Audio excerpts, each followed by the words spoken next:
Hello and welcome back to another edition of the Medeek Wall plugin. My name is Nathaniel P. Wilkerson, and today I wanted to dive into curved stairs just a little bit more. So I'm going to call this tutorial Curved Stairs 2. So we kind of went into a basic understanding of what curved stairs are in tutorial 87, and we demonstrated some of the basic features. But I want to go into balusters and posts just a little bit more. So anyways, I've gone ahead and created just a little block here to put the stairs up against. I think this is 96 inches with a little grid. And we're just going to go ahead and select the regular stair tool. And to start with, we're just going to draw the default settings, just a straight set of stairs. Just coming off the center here, if I can line that up correctly. Okay. And the reason why I want to do that is because I want to open the edit menu, and now I can just continually, tweak this stairs and edit it. Right. So basically what we've got here is a straight set of stairs. Now I am going to turn it into a curved set of stairs. So we'll go ahead and hit curved on that menu, and we will update. Okay. So the very first thing I want to point out, I'm just going to move this out of the way, is that I have now added in framing below these curved stairs, at least for the non-closed curved stairs. So curved stairs and closed curved stairs are slightly different. Closed curve means that you have stringers on both sides, and typically with those, you're kind of like those free-floating stairs, right? But with these ones, you're going to have framing underneath. So I've provided that. And I've also taken the primitive and moved it off of the stair framing layer. I think that's where we had it before. Yeah, it was under stair _ frame. So I put that on the wall 2D layer just because I basically don't have a better place for it right now. So if we want to hide that primitive so we can see the actual framing, we can do that. Just turn off the toggle off the visibility of wall 2D. And you can see you've kind of got the basic framing that might, and this may vary, depending on who's framing it and how they want to frame it, but at least you kind of have a conceptual framing idea, right? Okay, so let's talk about the menu now. So let's jump back in here.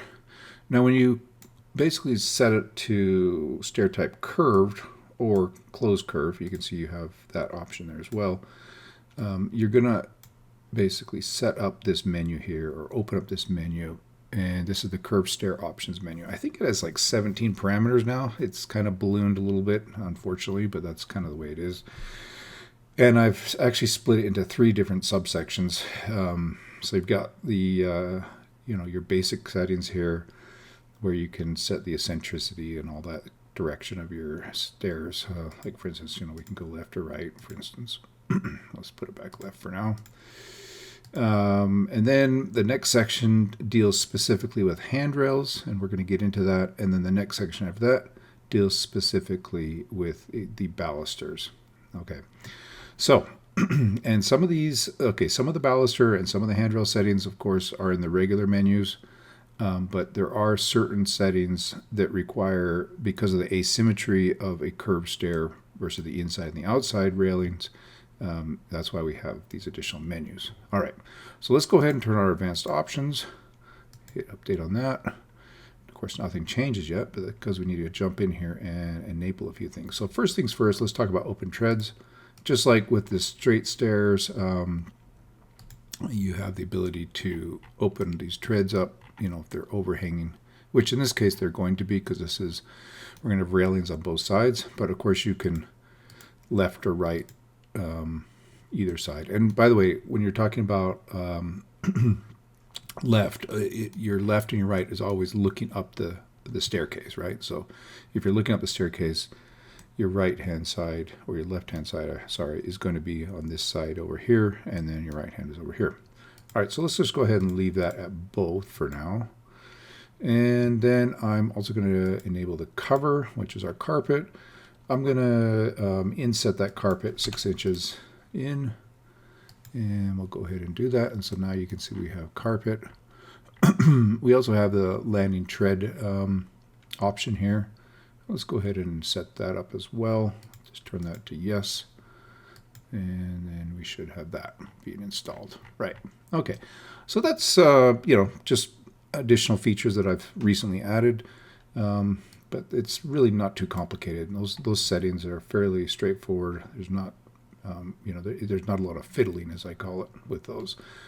However, as we get into the balusters and the posts, that's where things get a little more complicated. So let's now jump in there. So just as it is with the straight stair menu, if you jump down here to the advanced options, let's see, where are we now?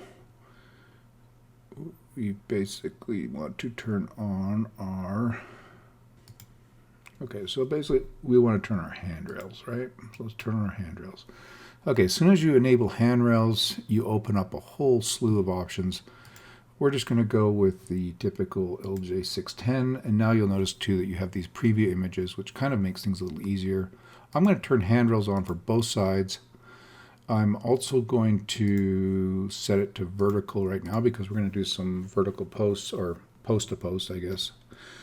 So the one important thing you have to realize with the curved stairs is the handrail clearance variable. Okay, so this is a little confusing perhaps because it's different than the way it's handled with the straight stairs. So with straight stairs, we're assuming there's a wall, and I don't know, somehow in the process of building this out, I've sort of reversed this. Okay, so a handrail clearance of 0 will put the handrail in line, of course, with the and we'll just go ahead and do that and show you guys what that looks like. Okay, second update. Okay, actually I'm going to set this to timber just so we have a better color on that. Did I not hit update? I think I did. Okay, so right now this handrail is centered right over the primitive, right? The primitive is where this framing actually is.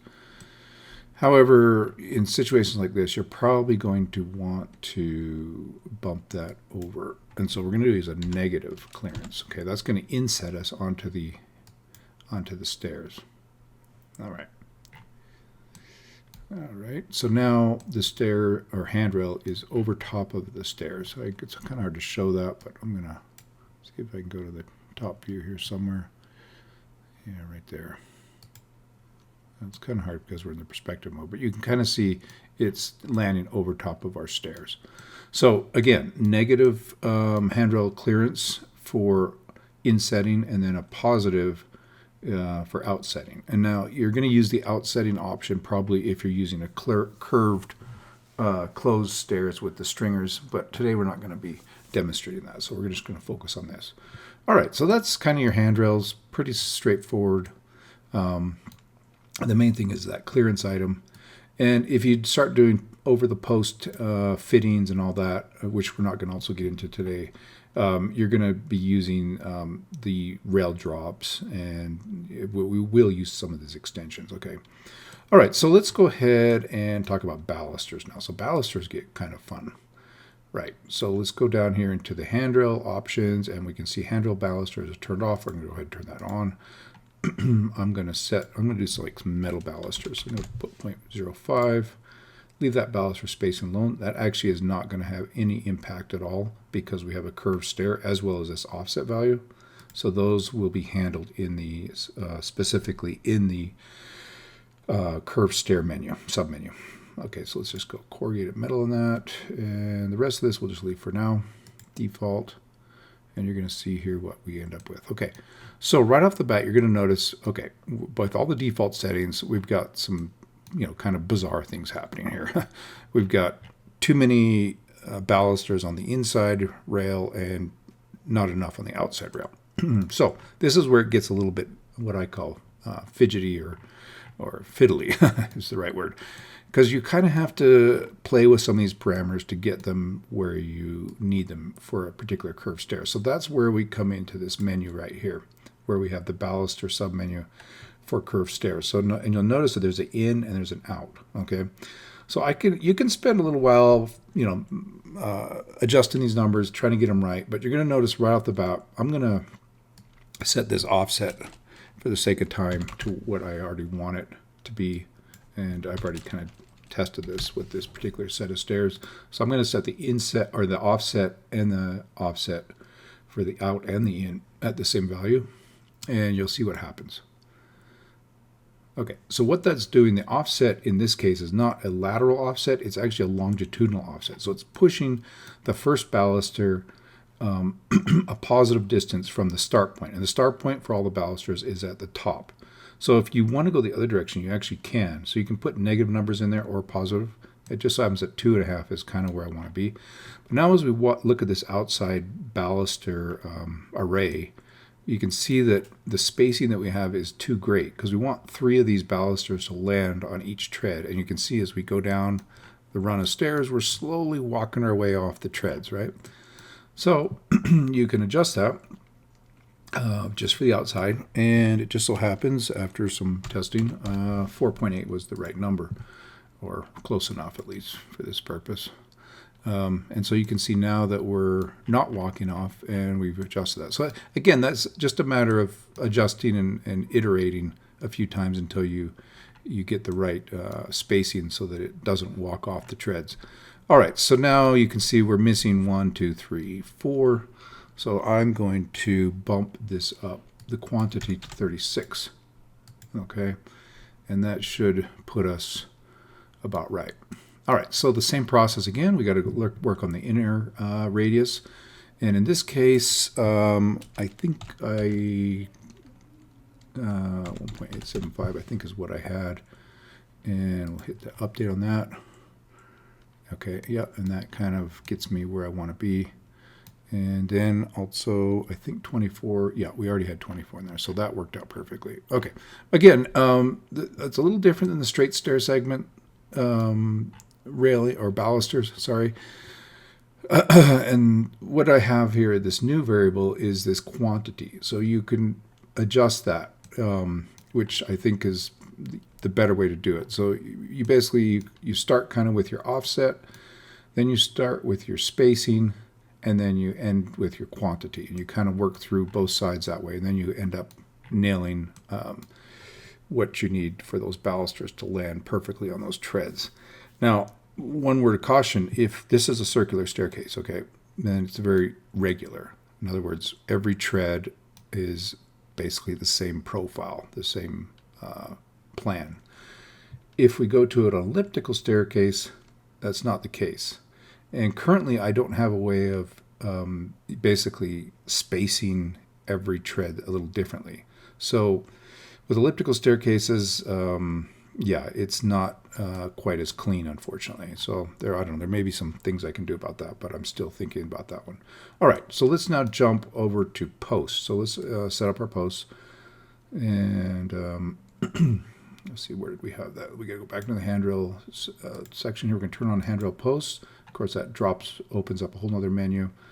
We're going to turn on our top posts. We're going to turn on our bottom post. And I think let's just keep the defaults for now.